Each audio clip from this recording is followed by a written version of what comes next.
welcome back. Well, today is day 7 of the conditioning of the straw bale garden, and days 7, 8, and 9 are all the same. You're going to do 1/4 cup of your nitrogen rich fertilizer per bale instead of the 1/2 cup that we've done the previous days. We're going down to 1/4 cup per bale, and then you want to soak it good with warm water if you can. Water that, like I said, we've put out in buckets and possibly warmed with the sun.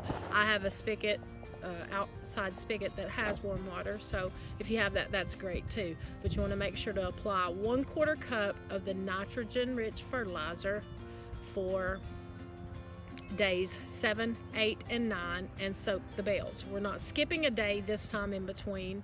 We're doing it every day. Day 10 of your straw bale conditioning, you want to apply 1 cup of a 10-10-10 fertilizer to each bale, and then you want to apply enough water that you sort of got that fertilizer down into the bale. You don't have to necessarily soak the bales like we have on the previous days, but you want to apply enough to wash that fertilizer down into the bale.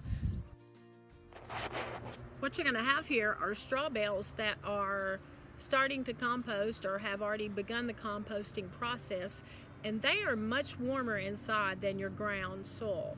So you've got the perfect situation to start your plants in. The bales, you'll notice worms in the bales. You may even notice some mushrooms growing on the bales. If you notice that, that's perfectly fine. They're not harmful, and if you see those things happening, you've got the perfect environment for your planting. The bale itself won't look any different than what it did.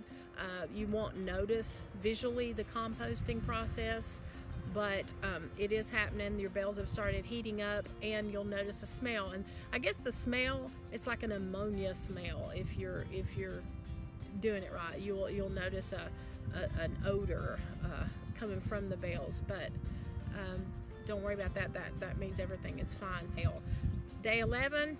It's time to head out to the nursery and get your plants. Thank you for watching. If you like what you see, hit the subscribe button below. And if you have any questions, just shoot me a question. Be happy to get back with you. But this has been Gardening with Tracy. Until next time, take care.